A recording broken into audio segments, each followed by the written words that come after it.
Hi guys, my name is Dhruv and this is my final project submission for FAS 370. The topic that I've chosen for this presentation is going to be gender socialization and how it impacts career choices in our lives. So let's begin by actually defining what gender socialization means.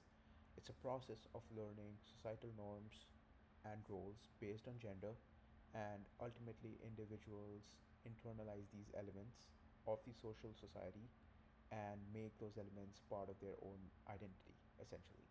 So, things we might see a person of a certain gender that they relate to, and if we, kind of associate ourselves with the same gender, and we see that happening a lot in our society, we kind of internalize those elements and sort of make our identity that surrounds those norms.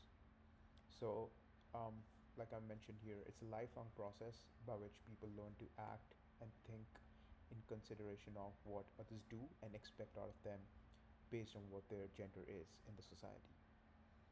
There are a few key components that we should pay attention to. There are some socialization agents that sort of accelerate this process, and then gender roles that basically dictate how certain individuals should behave, think, and interact in a social setting. So, I'm actually going to be deep, diving deep into socialization agents in this presentation and sort of give you guys an understanding of how gender socialization may affect career choices. Like I mentioned here, the area of research is again how does gender socialization affect career choices. So let's begin by understanding a circle of socialization. So essentially, we see individual family members interacting within a family, right? So that's the local context that we have according to gender and family relationships. For example, sisters, brothers, parents, grandparents, and how those interactions play out also reflects influences from the local environment, like I just mentioned. And now, since families do not actually live in isolation, there are foreign factors that contribute to socialization outside of families and outside of the local family context that we have. I'm going to be talking more about that in this presentation. So, for instance, educators may unintentionally perpetuate gender stereotypes affecting students' confidence in subjects like math, science, and arts. And this is how it basically diverges into affecting our career choices later in life. So let's talk more about this. So we have an educator's role in socialization. School or colleges serve as major contexts for gender socialization, significantly influencing gender differentiation through direct skill practice, reinforcement, and indirect pathways that lead children to self socialize with those elements. So here I have listed out four major components, and let's talk about each one of them. So number one is teacher influence. So what teachers usually do is they model gender stereotypes and sort of mimic those behaviors in class. So they can create different expectations from males or female students. So they might expect a male student to do something, to do a task in class that is much more physically demanding than a female counterpart. And then they mark gender importance through classroom organization and labeling. Number two is classroom dynamics. So basically, different treatments in calling of students.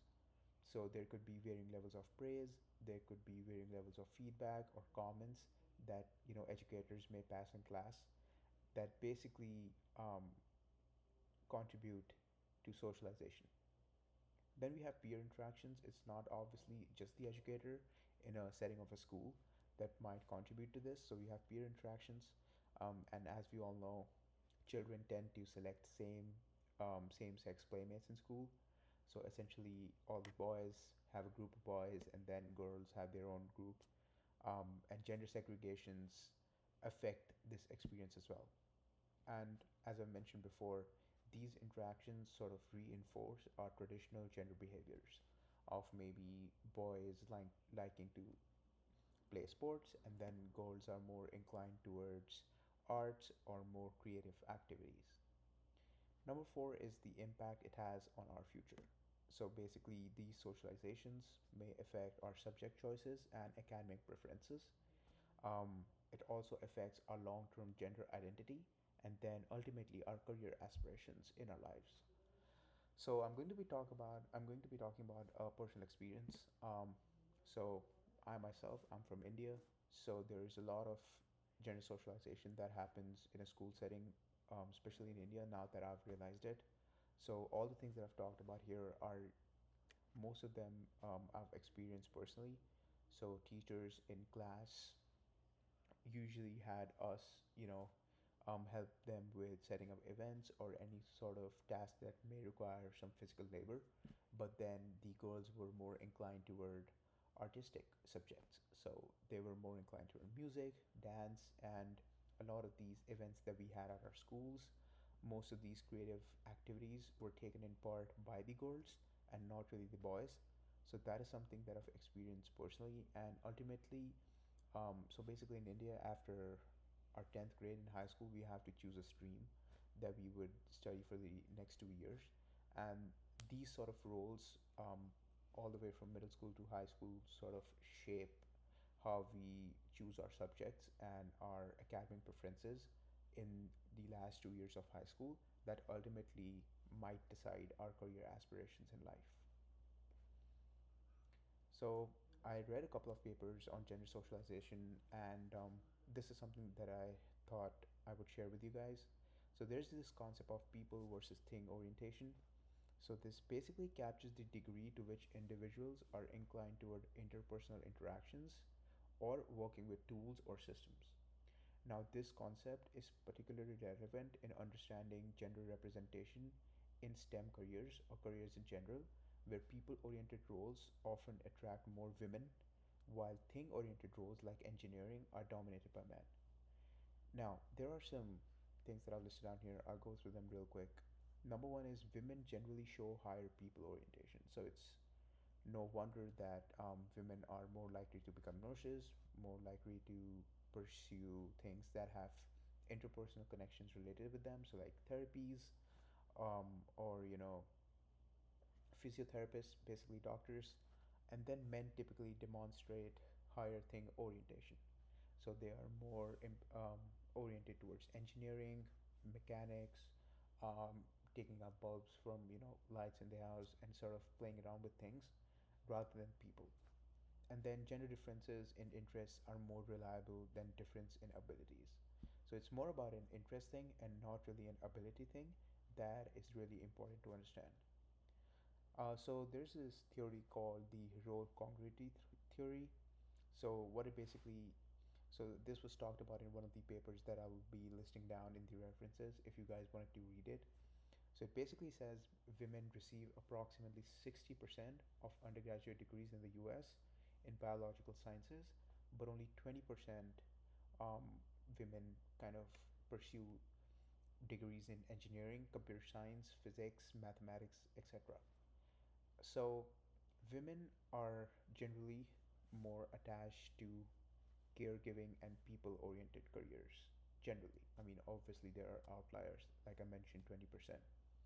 And then masculine careers associate themselves with power, success, and individualism, which is basically reinforced by the entire patriarchal society structure that we guys live in.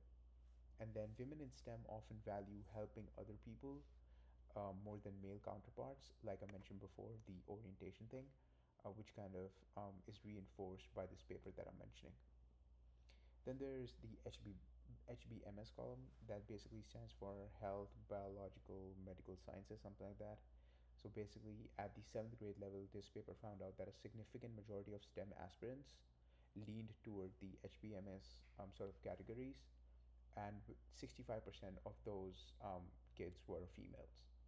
So girls were actually influenced by their altruistic values, and they naturally might gravitate towards field, perceived as offering opportunities to help others.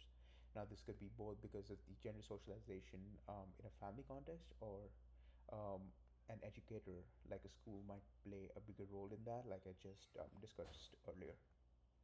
So, And then the paper also found out that by age 26, participation in HBMS actually dropped to 43% of STEM aspirants. However, women's dominance in HBMS increased to 77%. So basically, what this tells us is that the orientation of male counterparts towards a thing sort of activity kind of overtook it, and by age 26, participation had gone down by 43% in those kind of fields of the entirety of STEM aspirants, and the majority were like computer science, mathematics, engineering, and then but in those 43%, we noticed a majority increase in women's dominance towards people things essentially. Now, what are these some of the effects of gender socialization? It significantly influences the gender pay gap that we are all aware of that exists in the society.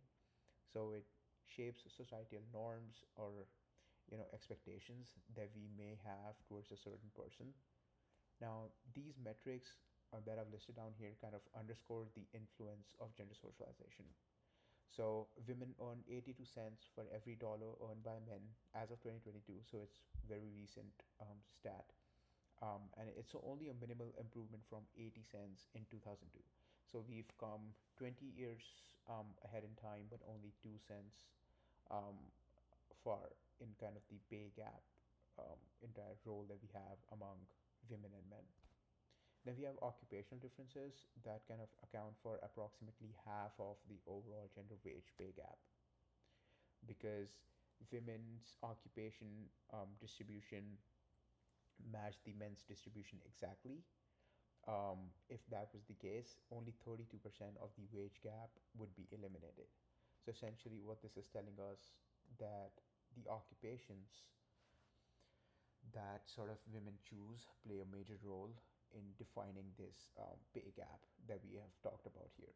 And then women earn less per hour at every education level, despite having higher educational attainment overall.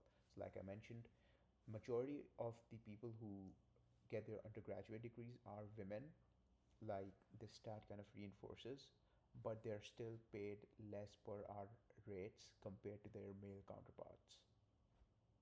And like you see, 37% of women have college degrees compared to 32% of men.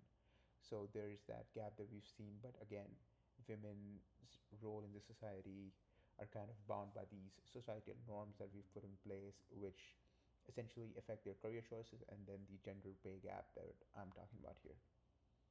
Now, these are some kind of steps that we can take to mitigate this problem. It will take a long time, but I feel like if everybody at a smaller micro level kind of implement these changes, it can really make a difference.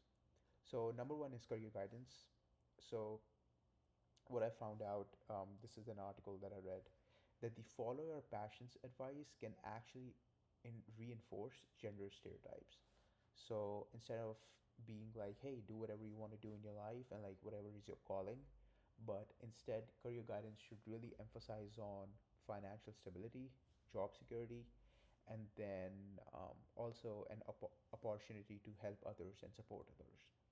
So these alternative approaches have been shown to reduce gender gaps in career choices, essentially. Then we have early career exposure. This I think is really, really important. So research shows that gender diversity efforts should focus on both college and non-college career paths. So like we heard before, I'm sure everybody has heard that college is not for everyone. It kind of reinforces that statement. And this also includes women being promoted in trades and men in kind of pro-social careers like teaching, like I mentioned before. So kind of diverging the people thing orientation thing that I talked about earlier, and sort of redirect some men to social interaction filled careers, and then women toward the more thing oriented or trades sort of career choices. Then we have fear and uncertainty. This is something interesting that I read, that research identifies four main barriers that need addressing to mitigate this sort of gender socialization. So number one is fear of rejection in non-traditional roles. So personal experience would be, I myself come from a family that is that are business owners, and our sort of business line is very traditionally owned by men. And when it was a discussion about whether my older sister should sort of jump in and contribute to it with my father, she had this fear of rejection because it was not a very traditional role for a woman to do. Then we have parental control and expectations. A lot of, especially Indian parents, have these sort of norms set in mind that men should become doctors, engineers, and then women should either get married essentially, or like become teachers, pursue some craft in terms of designing, art, music. So that is something.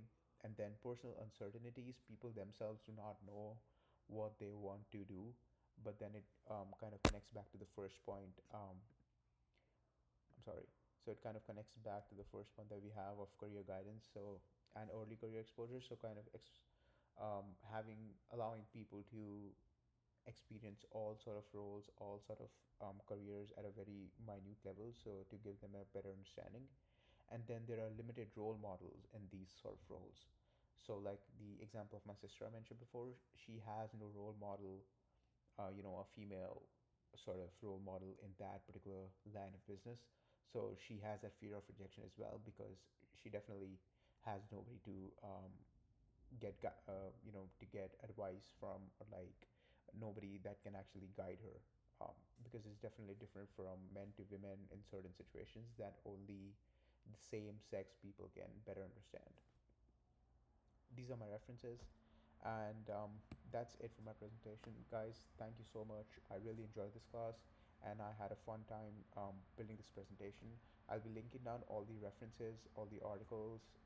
Also, I'll be leaving down a couple of questions for you guys to answer and sort of ponder upon after seeing this presentation. Thank you.